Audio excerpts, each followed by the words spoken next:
Good afternoon, everyone. Hello. My name is Gwendolyn Van Sant, and I'm, in addition to being a mother and a wife and a sister and a daughter, I feel today it's really important to mention that I'm the eldest granddaughter of the McCrae and Johnson farmers of rural South Carolina, where I spent my younger years. Here in the Berkshires, I'm founder of Multicultural Bridge. It's a decade-old Berkshire-grown nonprofit, and we focus on racial justice and equity. I want to thank the Schumacher Center for New Economics for inviting Bridge to partner in this event. Thank you especially to Susan, Rachel, and Amelia. They're around. And as you heard earlier, 2018 is the 150th birthday anniversary of W.B. Du Bois. It's my honor to have been recently appointed by the town of Great Barrington as the vice chair of that committee, and I have 11 other partners in that work. This, as you know, is Du Bois's home.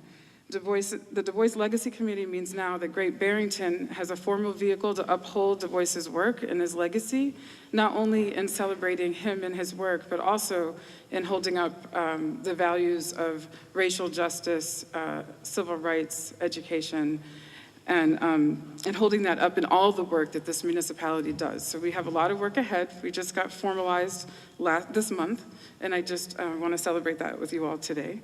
We'll be celebrating Du Bois this year and every year. So that's a round of applause for the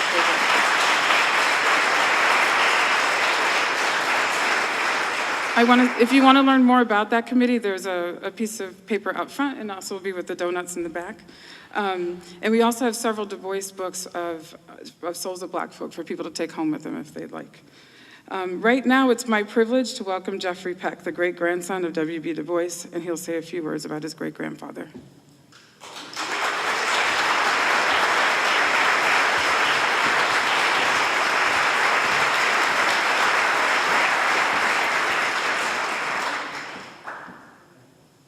Thank you. Good afternoon, ladies and gentlemen. My name is Jeff Peck. I'm the great-grandson of W.B. Du Bois. Thank you for inviting me. All those who made it possible, thank you. First, I must say it's a pleasure to be here. I saw Susan and Gwen back in February when I came for my great-grandfather's 150th birthday celebration, and it was awesome. It was overwhelming to ride through the city and see his face on signs and his name on signs as well. I just didn't know what to say. Been to UMass 3 times now and got a chance to look at all his documentation, books, pictures, things that I have seen a little bit of growing up. And now I'm actually in the city where he was born and where his footsteps have been. It's overwhelming. Thank you for all you're doing to preserve his name and preserve all that he's done and to carry it on. I think he'd be very proud if he could come here today and see it firsthand for himself. And for me to be able to come behind him and see it is even more so overwhelming. A couple of weeks ago, I had a chance to spend time with my mother, his granddaughter, and it seems like we can't go 5 minutes without talking about something that Du Bois said or something that he did. I continue to learn more and more about him as I move along, and how could he pack so much into a 95-year lifetime? I have no idea. He did so much in his time when he started writing at 17 till he went to Ghana and passed at 95. I wish that I could pack a third of that into my lifetime. I closed saying that, again, thank you for the warm welcome. Thank you for all you're doing to preserve his name and his legacy, and I hope to be a part of it as we move forward. God bless. Thank you.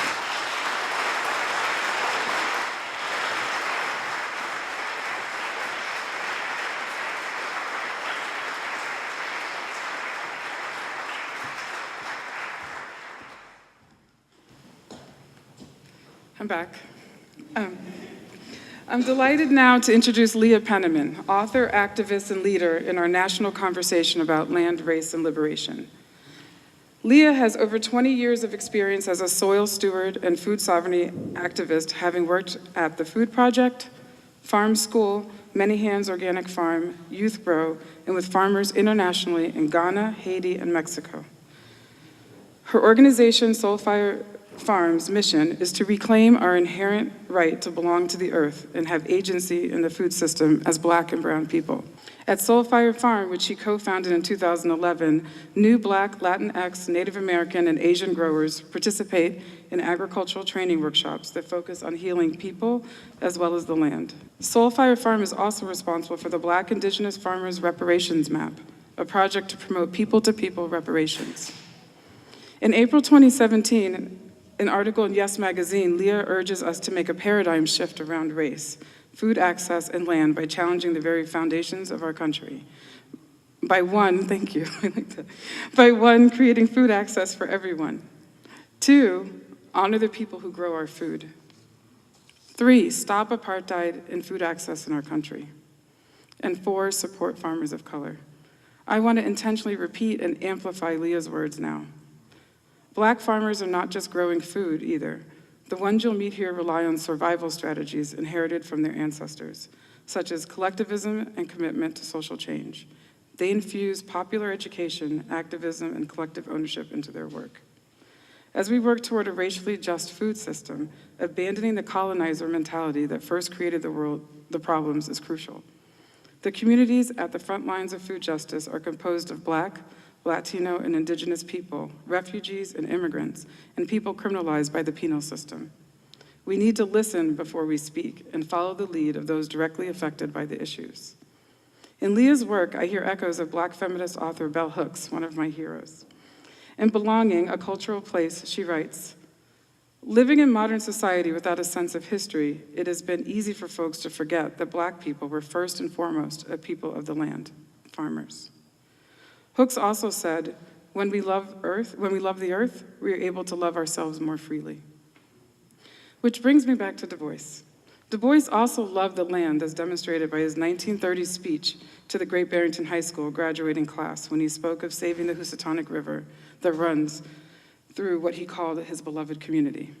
Du Bois said, always when I come back here, I go down to look at the river in spite of the indignation and almost physical nausea, which most of it invariably causes me today. And then I remember that brook. It came down from the slow sloping of the western hills. It wandered miles up the Castle Hill Way, through grove and meadow, and finally, Mirabel Dictu, went right through my front yard. That brook had everything to delight a boy's soul. Rushing falls, gurgling murmurs, placid bits of lakes on gravelly beds, trees, bushes, and little waterfalls. It was a complete and long and magnificent brook, and it brought its waters down the hills and through the yards and across the town, and emptied them at last in triumph into the Housatonic. So as I officially welcome Leah to the stage, I feel Du Bois is welcoming Leah too, for his 150th birthday year. Thank you.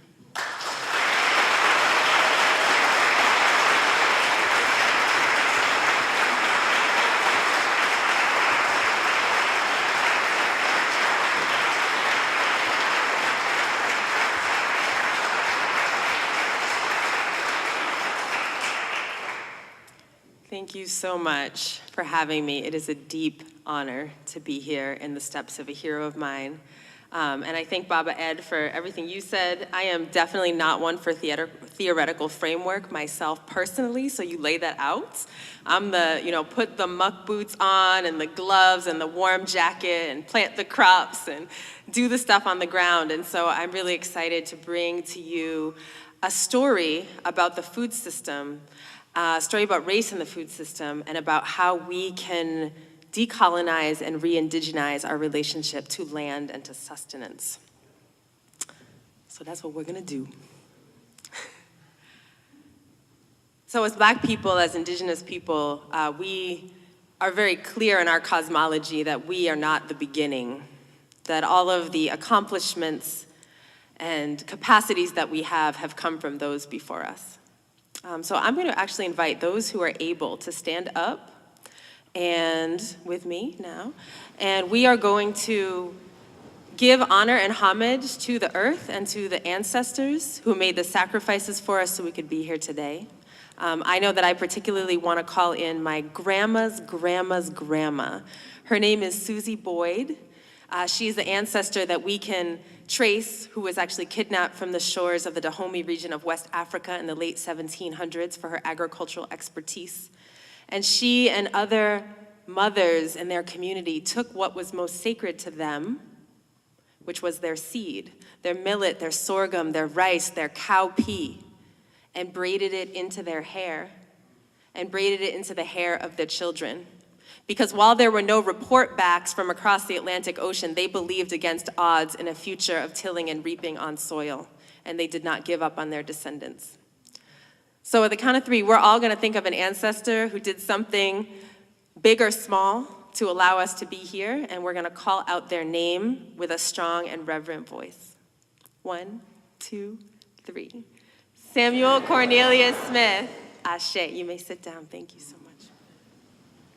We need to make sure that we are remembering that the land we stand upon is stolen land. In our area where we have Soulfire Farm in Grafton, New York, that's Stockbridge, Muncie, Mohican land. I think here is Mohican territory as well, is that correct? Those folks, some are still here, but many were forced off in the 1800s to Wisconsin, where they have a very small reservation and where they're struggling still to retain their lands. And I think it's imperative not just to name them, but to ask ourselves when we talk about economic justice and racial justice and a new reconstructed economy, what are we doing around repatriation and reparations for Native folks? And I want to shout out the we thing. Even with Ancestor Du Bois, there's a way that we do this celebrity activist thing, right? We do this hero thing in Western culture. Who was the person with the idea? Who invented the lathe, right? So we could have the Industrial Revolution, but it's a community always. And that's true also with Soulfire. You know, we have Letitia here, who is our livestock manager. We have my wonderful children, Nashima and Emmett. We have Isa, who's a graduate of the Black Latinx Farmers Immersion, and many other community members who make Soulfire what it is, and by extension, make the Black and brown returning generation of farmers community what it is. And so let's always remember, even as we hear the particular names, that everyone had scores of people at their back. All right, history time. Because we don't know our history, we're a rootless tree, and a rootless tree cannot survive. So the reason we're going back in history is because to talk about what we're doing towards Black agrarianism, towards new economies for Black and brown people, we really need to understand that the food system isn't broken. It's designed and working exactly as it was intended. It was built on stolen land, and it was built with stolen labor, and that continues today in an unbroken chain that started in 1455, right? What is this picture? Does anyone know? Yeah, the 1800 Manifest Destiny, exactly. So Manifest Destiny, for those who don't know, is this erroneous European concept that white folks have the God-given right to settle the entire continent of Turtle Island, and in their wake to displace the buffalo and all of nature and all of the first peoples who stewarded that land for 20,000 years before.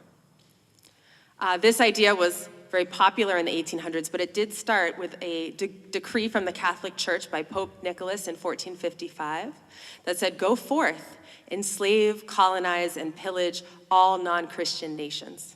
It was the beginning of that era.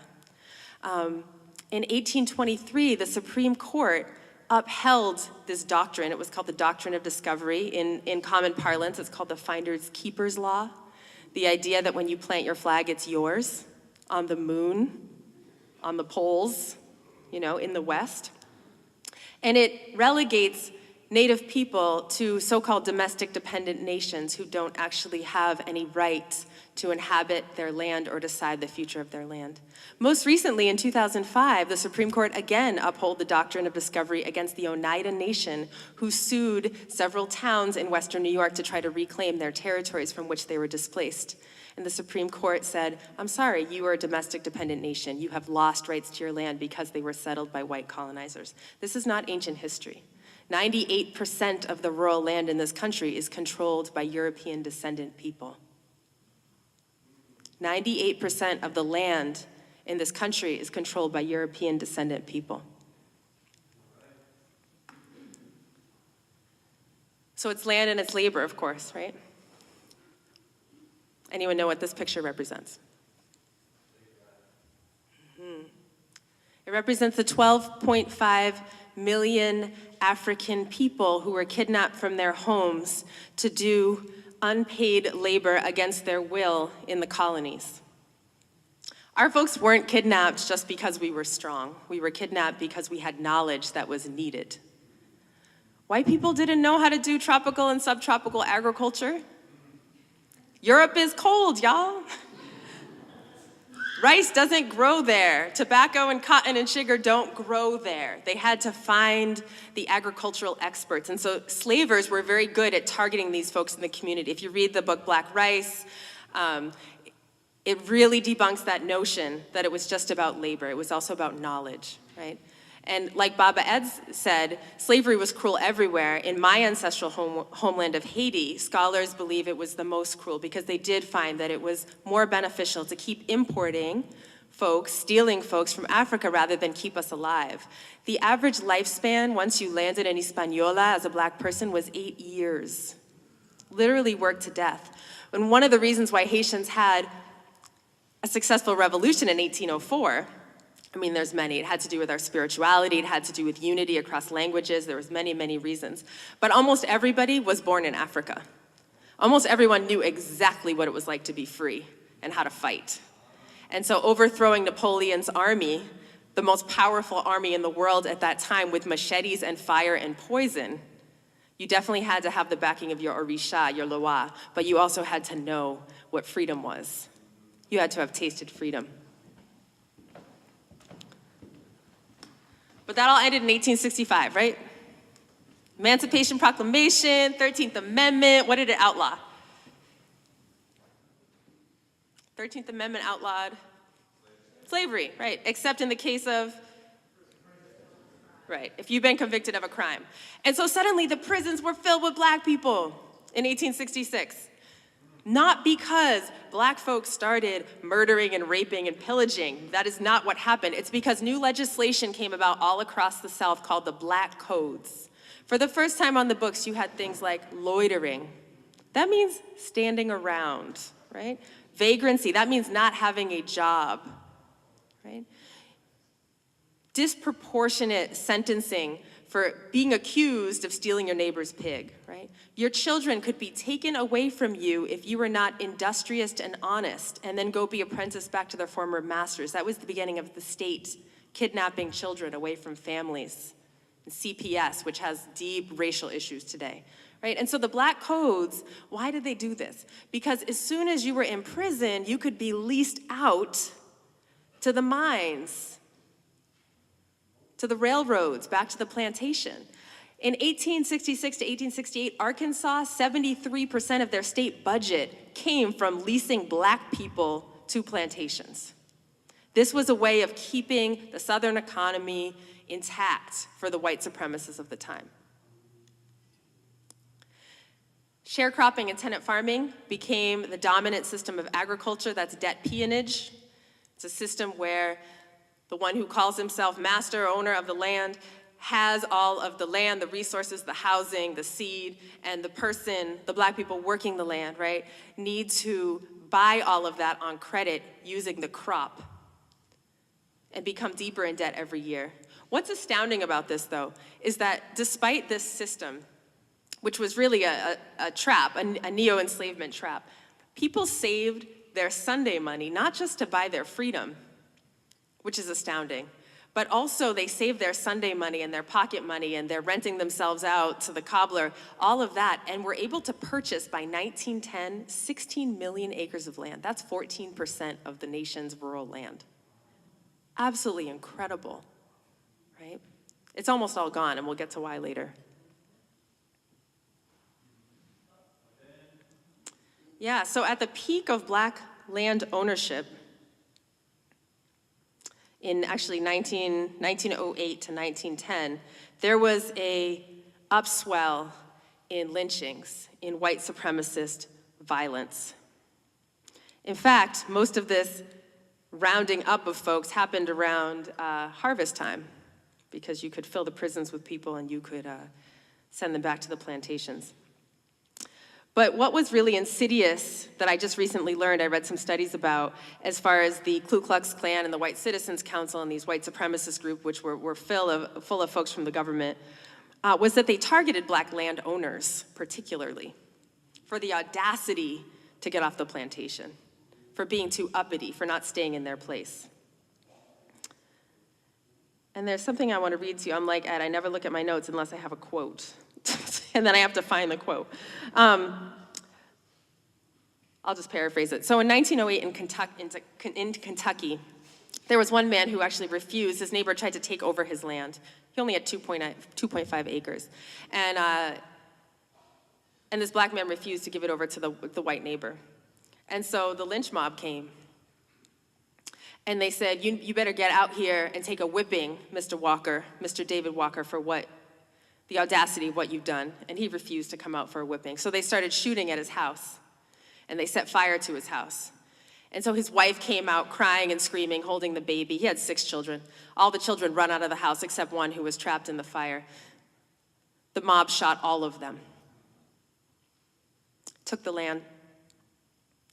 The land is still held by the descendant of that lynch mob, a young woman in Kentucky who owns it today. 2017, as of 2017, she still owns the land. And in this way, the land was taken. It was taken by force. You know, the Great Migration, certainly part of the truth is 6 million African-American people were going to the north for opportunities during the war, like all of that. It was actually a refugee crisis. People were fleeing racist violence. They were also fleeing government discrimination. Y'all know farming is a highly subsidized industry, right? The Farm Bill is one of the biggest, I think it's actually the biggest piece of legislation that we have, billions of dollars. And through crop insurance, through technical assistance, crop allotments, loans, grants, all of this goes to farmers in order to bolster the economy. At the time, there were even price supports. Black farmers didn't get this, right? There'd be a drought. They would go to the USDA office in their county, U.S. Department of Agriculture. They'd say, I'd like a loan for irrigation equipment. They'd be told to wait all day, 8 hours, the next day, 8 hours. Oh, I'm sorry, we lost your application. By the 1960s, this process was sharpened into a weapon to punish civil rights activity. What's meant by that is if you show up at that USDA office and you've signed a petition, or you've registered to vote, or you joined the NAACP, they literally ball up your application and throw it in the trash. So foreclosures ensued, right? An exodus ensued. This wasn't just impacting black farmers, though.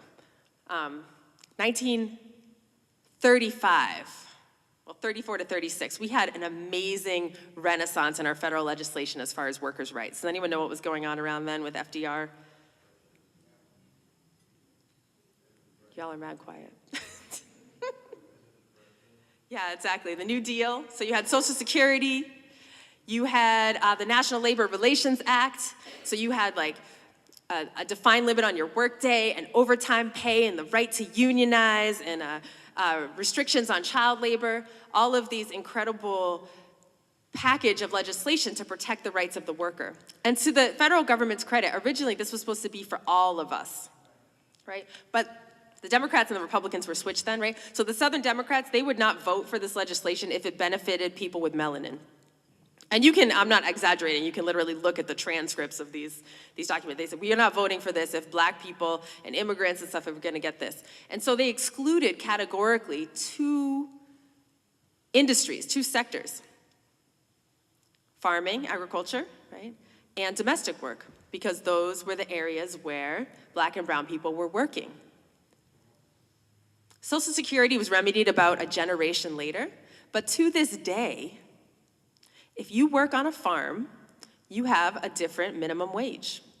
If you work on a farm with less than 7 people, you have no minimum wage. There's no minimum wage for farm workers on small farms, federally. Some states do.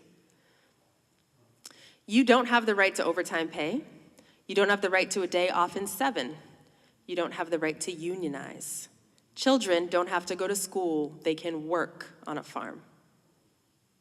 Why do we have a whole different set of legislation for the most important job that we all depend upon? A friend of mine teaches at a land-grant university out in the Midwest, and he had a room full of white aspiring farmers in his class, and he asked them, how much would you need to be paid to work at the meat packing plant in town?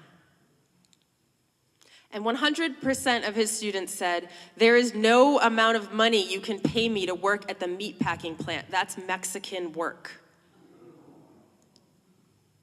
Meatpacking plants are dangerous.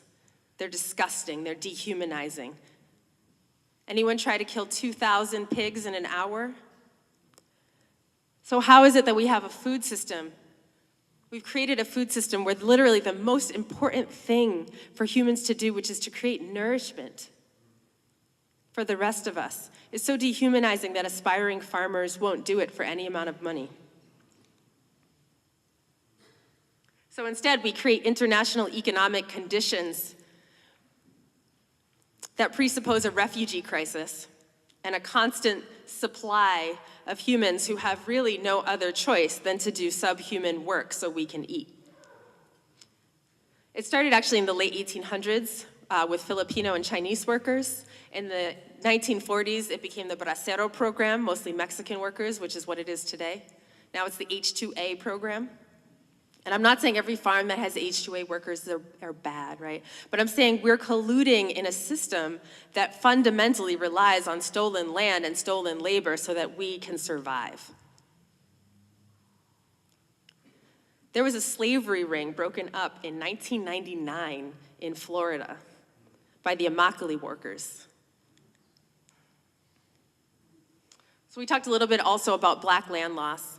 At the same time as black folks were leaving the South, it created a labor vacuum, and so the migrant worker program picked up. What's incredible about the black farming movement is even as people were being dispossessed from their land, both by governmental discrimination and also by outright racist violence, by lynchings and burnings and dispossession, stealing of their land, our folks don't go down quiet, right? And so this caravan to Washington, a friend of mine, John Boyd, was one of the farmers who drove a tractor to DC, parked it right on the mall in protest. Black farmers sued the federal government. I don't know if you all know the Pickford versus Glickman case, but in 1999, black farmers won the largest civil rights settlement in the history of the United States, a $2 billion settlement, because the U.S. Commission of Civil Rights found unequivocally that the U.S. government was the #1 cause of the decline of the black farmer, and if the black farmer went extinct, it would be on their bloody hands. And so it was settled. And a largely symbolic case, $50,000 per farmer. Most of the farmers are in their 80s and 90s. Their land is gone, right? But very important, because so often we're told as black people that somehow this was a choice. We just left the land. We didn't feel like it. We were traumatized by slavery. We gave up our land. But it's not true. At Soulfire, we do training for black and brown farmers. Our waiting list is 2 years long. We left part of our souls behind in those red clays of Georgia. We left our ancestors behind. And we're trying to reclaim that inherent connection, that right to belong to the earth and to have agency in the food system. And part of that reclaiming is reclaiming our story. No, we didn't walk away. We ran because we were fleeing the danger, right? And where did we flee to? We flee to Chicago, to Pittsburgh, to Boston, right? To New York. Follow the railroad lines from the south to the north. And racism was a little different when we got up here. A little more insidious, a little more pretend, right? So you have probably the most, many forms, probably the most important one that I want to just mention because it does relate to land, to urban land, is redlining. It started in the 1930s. The federal government commissioned these maps to be made, right? Maps with different colored areas. And they were ranked, all of the areas in these cities were ranked from most desirable for lending down to least desirable for lending. And no surprise, least desirable, of course, would be where folks of color live. But so what, right? What happens then is that banks do not give mortgages, so you cannot become a homeowner in your own community. Right? If you cannot become a homeowner, you do not have the #1 way that people in this nation accumulate intergenerational wealth. 80% of wealth is inherited. Most of that is property. It's your house, it's your land, right? So how is it that in my lifetime, and I'm not that old, when I was born, there was an 8-to-1 wealth gap between white and black people? The Pew Research Center a couple years ago said there's a 13-to-1 wealth gap and rising.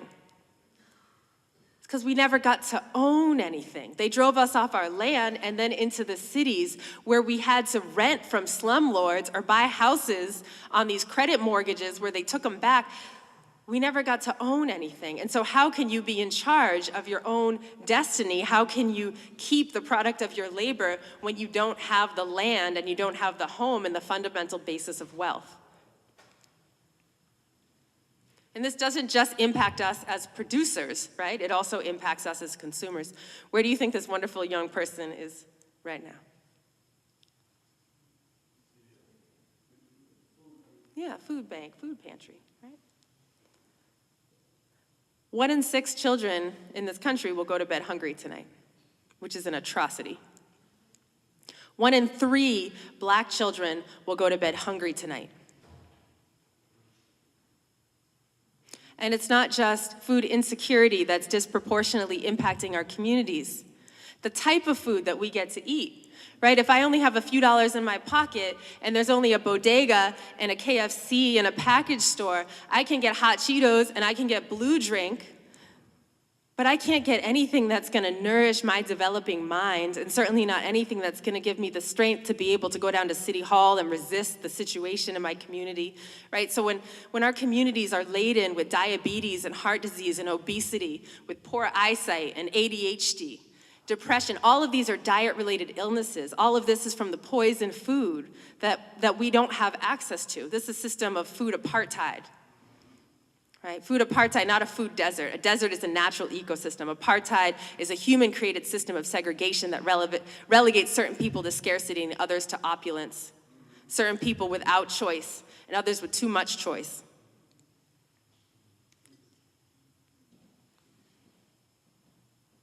Right now in this country, 85% of the food that we eat is grown by people who were born not within these borders, and who also speak Spanish.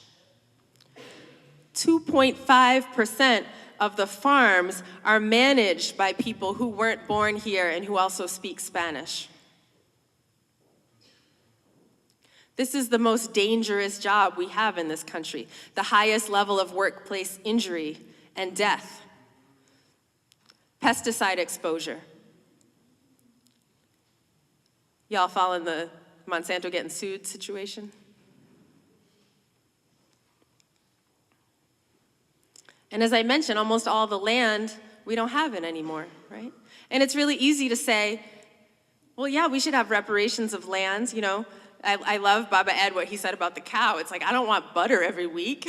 I want the cow back, you know. We want our land back. We want the unpaid wages back that we never got. That would be worth $4.7 trillion today, according to Yes Magazine. We want to, and it's really easy to say, yeah, that should happen. But just as long as it's not my land, you know, because like, I got a cute garden, a cute house, I'm not really ready to give that up. Or, you know, we want everyone to have jobs, but I really want my job. And, you know, we'll just figure out how to make some for someone else. And, you know, I need this wealth because I need to put my kids through college, and I know I didn't earn it, like it just sort of came down the generations, but, you know, I'll think about later how to redistribute. And it's something that all of us need to look inside, because this is me too. I mean, we're landowners on Mohican territory. I'm Taino, I'm Cherokee, I'm Black, but I'm not Mohican, that's not my land. And so we had to do some really hard, inward looking, because it's easy to get defensive. Like, well, what about the people who are more privileged than me? They should be the ones sharing. But I called them up. I called up the Stockbridge, Muncie Mohican folks and talked to Bonnie, and we're working out a sharing agreement for the land, and that's very important for all of us to think about how we're participating materially in the return.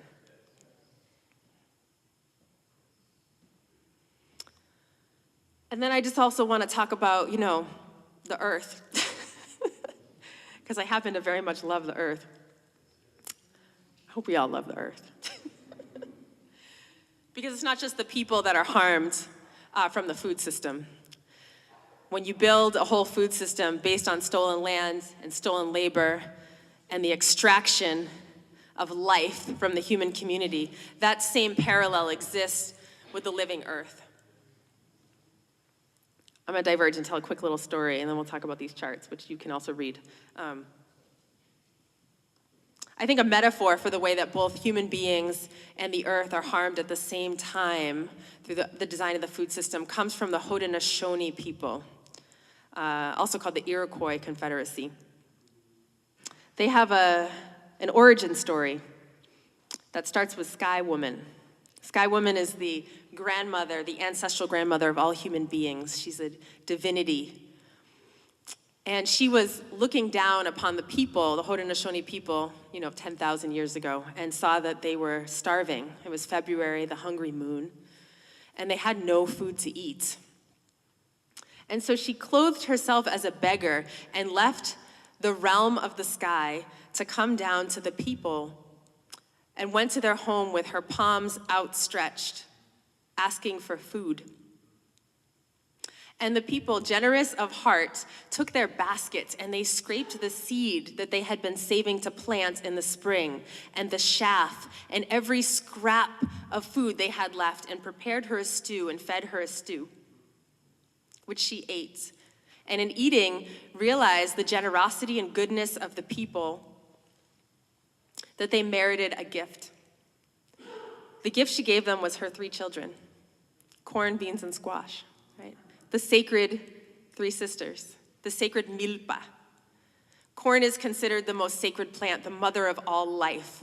The reason that, because when you combine them, right, they work together, right? Maize grows tall, and beans fix nitrogen, and squash shades out the weeds, and even has an insecticide that it produces that protects the maize, right? And when you eat them together, they have all the essential vitamins, minerals, and amino acids to keep you strong. Really sacred food. And the First Nations people, they shared this food with the Europeans, and in sort of an ironic intercontinental move, that was then brought to Africa as a food that would, Black people would grow on the shores, and then it would be used on the journey, the transatlantic slave trade journey, to keep folks alive. And so Black people literally also braided maize into their hair on the way back. So they shared this crop.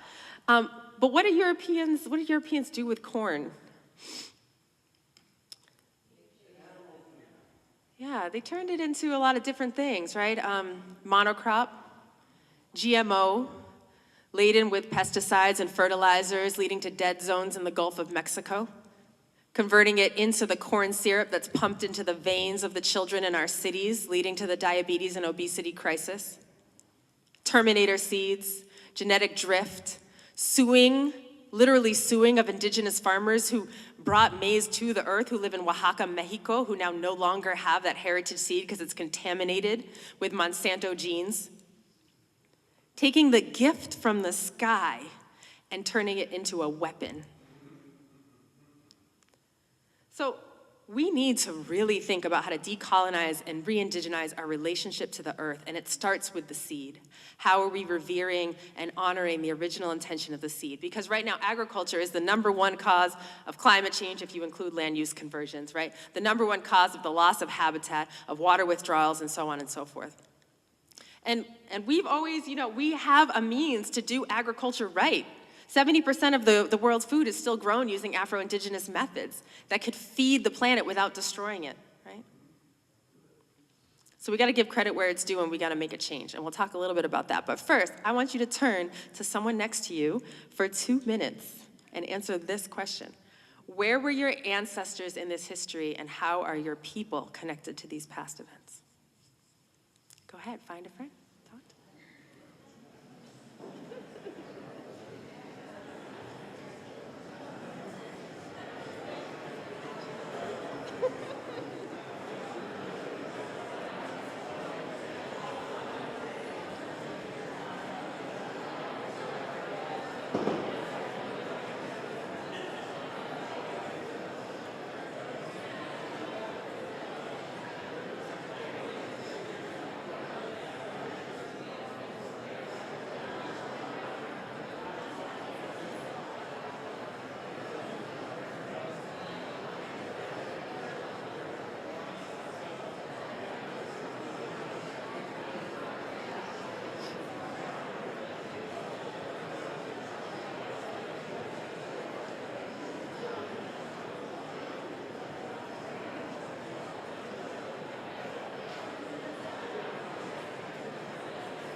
switch if you haven't yet. Let the other person talk.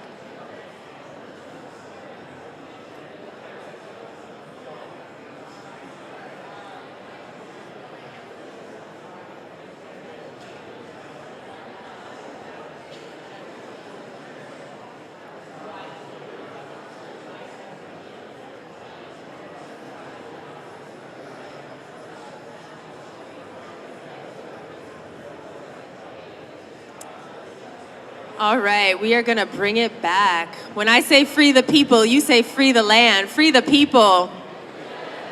When I say free the people, you say free the land. Free the people. Free the people. Ashe. So I would have you share out, but I only have 15 more minutes, and I didn't even get to the good news, so I'm just going to keep moving. But what I do want to say about the stories that you shared with each other is, you know, it's oftentimes so easy to, or it's easier for me anyway, I should speak for myself, to identify myself and my ancestors in the places of history where we were like victims, right? It's a lot harder to talk about complicity because complicity implies responsibility, right? And I would put forth that all of us have an intersection of ways that our identities have been targeted and also ways that we participated in oppressing and targeting others. So no one is exempt from either of those stories. All of us get to ask the question about what we're doing to change the system, to heal and repair. Because if we do nothing, then we're just voting for the status quo, right? So I'm gonna tell you a little bit about what Soulfire is doing and how that builds off of some of the powerful work of our ancestors, and then we'll get to some things we can all do. So Soulfire in Grafton, we're a Black and brown centered community farm working to end racism and justice in the food system. And we work on this in 3 ways because my wise elders in Ghana, the Queen Mothers, taught me this beautiful proverb, late ete nono da, which means 3 stones make the cooking pot stand firm. 1 or 2, it will fall over, right? 3. And so there's 3 basic things we're working on: the farm, the trainings, and the organizing, right? Late ete nono da. And shout out to my sister Naima for this incredible painting of our mothers braiding seeds into their hair. So the first is feeding the people. So thanks to Letitia and the farm team at Soulfire, we have 72 acres that we steward. We actively cultivate about 5 of those in a combination of pasture-raised chicken and eggs, vegetables, herbs, flour, all the things, right? And we do this using the methods of our ancestors. So, for example, we use raised beds. That comes out of the Ovambo people of Namibia. They knew how to control water by mounding soil.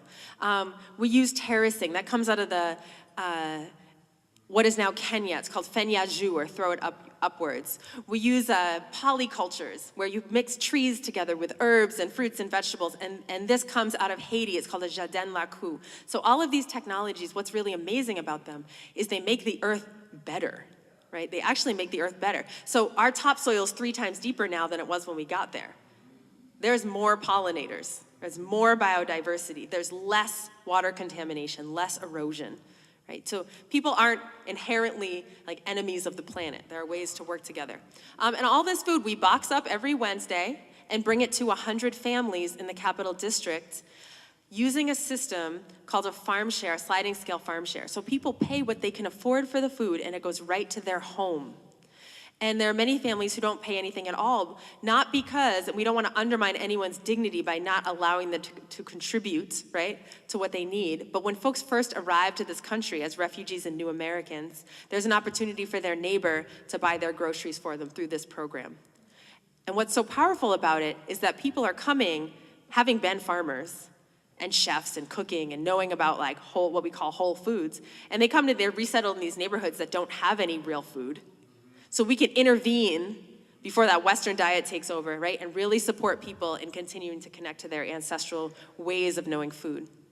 So that's what we do with our food, because food's a basic human right? It shouldn't be a privilege. We didn't come up with this idea, right? Like back to the ancestors. Anyone know who this is? Or what it is? Yeah, Oakland, California, 20,000 children getting free breakfast every day. That was the beginning of the free breakfast programs that we now have in many schools. So while the Black Panthers did have amazing fashion, and they did, advocate for the right to self-defense, their survival programs are what they spend most of the time on, giving people rides, taking them to clinics, running their own clinics, food distribution, right? So that's what we think about. Like, I get so tired of just a lot of theorizing and people criticizing everything. I'm like, do something, like do something. So the survival program, this is the non-negotiable of Soulfire Farm. If we get rid of everything else, we will always be growing food and feeding the people, right? Making the planet better. And I just want to mention too, when we talk about ancestral crops and methods, it definitely is like, what seeds are you growing, right? We grow okra. We grow the Paul Robeson tomato. So all of these ancestral crops, but it also, there's a spiritual component. You know, the Queen Mothers in Ghana said to me incredulously, they were like, is it really true that in the United States, people plant seeds and they don't even pray over them? They don't make any offerings. They don't dance. They don't sing. No wonder y'all are sick people. Like, what's wrong with you? You think the earth is a material thing? You didn't even say thank you? Y'all. So here we are dancing over our seeds, right? But we didn't come up with these ideas, right, of like spiritual connection to land, not even organic agriculture. A lot of times Rodale gets credit. I was actually at a conference yesterday and Rodale was getting credit for organic agriculture. I'm sorry. The first professor to teach organic agriculture in the early 1900s was Dr. George Washington Carver, who did a lot more than the peanut, right? He was giving lectures every fall to farmers being like, y'all are mad lazy. You should not be relaxing yet. You need to go to the swamps and drag up the muck. You need to go and gather the leaves from the forest and make compost piles. And then you're going to spread the compost over the land in the spring, and that way you won't have to use fertilizers. And then you're going to rotate the beans through, and they'll put the nitrogen into the soil. This is what he was talking about in the early 1900s, right? His protege, Ancestor Watley, he saw that black people were getting excluded from all the markets. The middle people weren't buying from them in the middle of the 20th century. And so he said, you know, we're just gonna do for ourselves. I have this idea. You ready for this idea? This is Watley. He said, we're gonna get city folks to come out to the farm and they're gonna pick vegetables like pumpkins and they're gonna pick apples and they're gonna pay us to pick the food. And I think I'm gonna call it, pick your own. Right? He came up with the idea of the CSA too. It's a subscription. You know, our members call it Netflix for vegetables affectionately, but it's a subscription. You get people to like pay up front and then they get the dividends of the vegetables every week. That was his idea, right? 1960s. So we need to remember that none of these are new ideas, right? So the second thing we're up to is training the next generation of farmer activists. Yay! Many of y'all are in the room. And this really matters because, you know, our people have an each one, teach one philosophy. You know, we have a philosophy, and certainly Du Bois, certainly Booker T.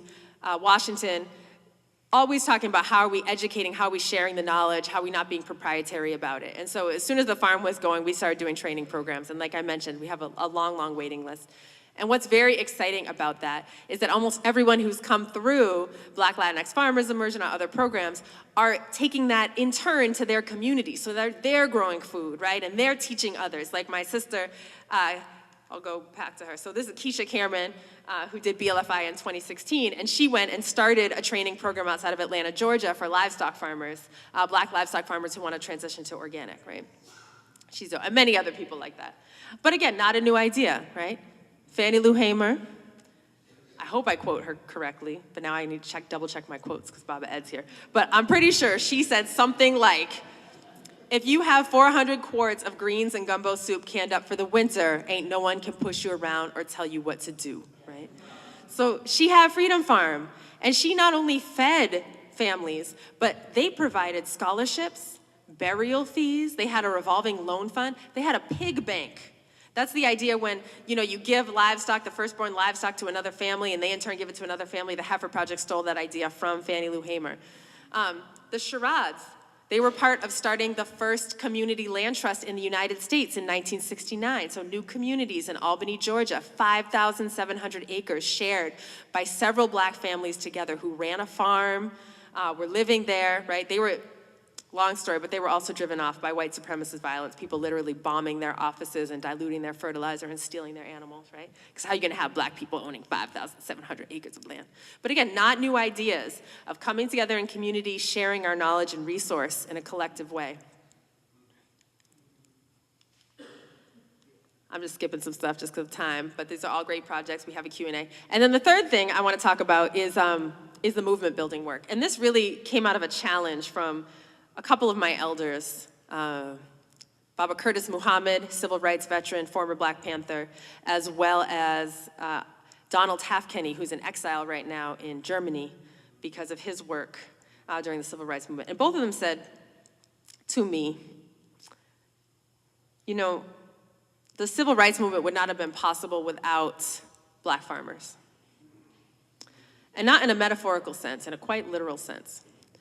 So Mr. Tafkenny explained to me that when they would have meetings during Freedom Summer, you know, they would obviously have to meet on Black land, Black farmers' homes, because there's nowhere else, and you're not going to meet in some conference center, right, and plot the revolution.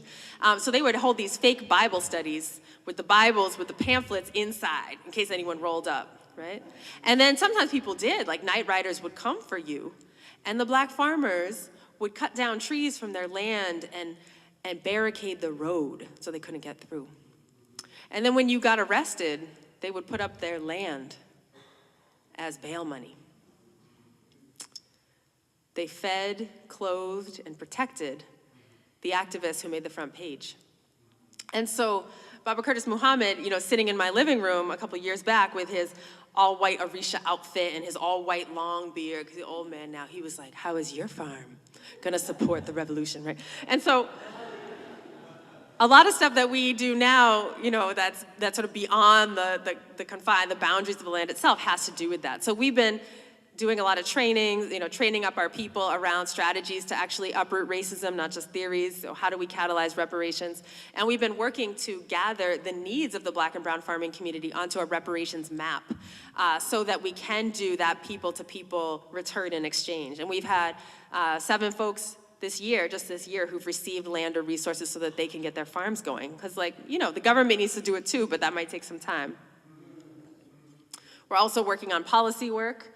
And I appreciate, while I did help with the Vision for Black Lives platform, I did appreciate the critique of the universal basic income, because I tend to err on that side of things too. But we have some very powerful policy changes through the National Black Food and Justice Alliance and NOFA and so on, and Heal Food Alliance and so on, because we do need to actually change the laws that make it possible for 12-year-olds to not go to school and work on a farm, right? We need to change those laws at the same time as we do the work within our own communities.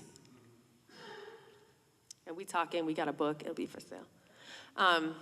I'll just mention one more thing and then we'll go to the last part about what we all can do together, is that as we think about decolonizing and re-indigenizing our relationship to land and food, we have to really question the concept of the border also.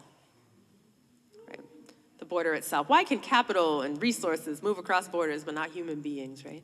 And so part of this work for us is we want to center, at Soulfire Farm, we believe that the folks who are closest to the earth, to the land, know the most about the food system and what needs to happen, and we need to be collaborating with each other. And because of borders, oftentimes folks from Ghana and Mexico and Haiti, they can't come for those collaborations, and so we help farmers go.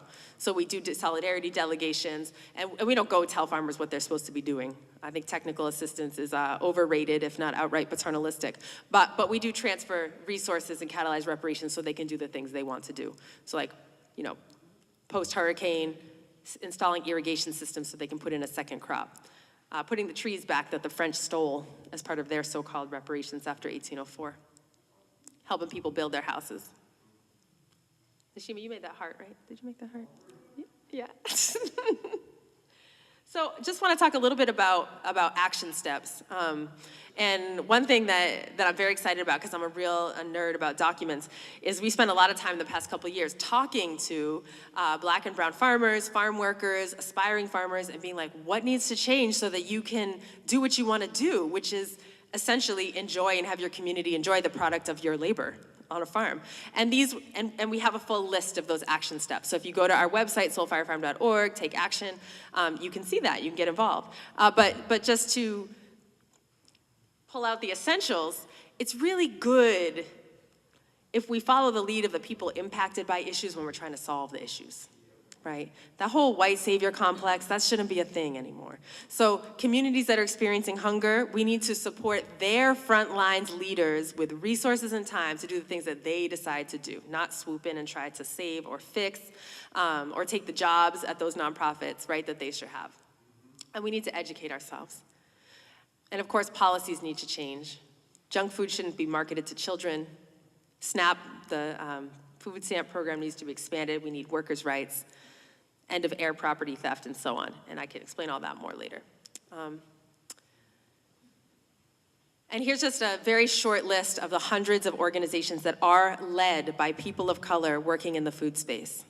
Because oftentimes folks will say, right? Folks will say like, oh, yeah, but y'all not interested in that. You know, like I put out a job posting and only white people applied, and so black and brown people, they're not interested in that food agriculture stuff. But we are, and we're running our own organizations. So let's find ways to support and collaborate with the existing efforts. Putting some faces to some names. Shout out to Dennis and Gail and Katrina Baxter, just a few of the black and brown farmers and food justice workers who are making amazing positive change in their community. So we're gonna end with a quote, my favorite. Let's see. Emmett, will you help me read this? Come here.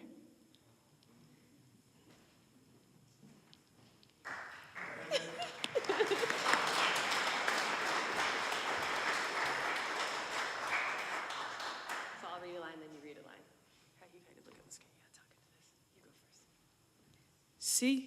first. See what you can do?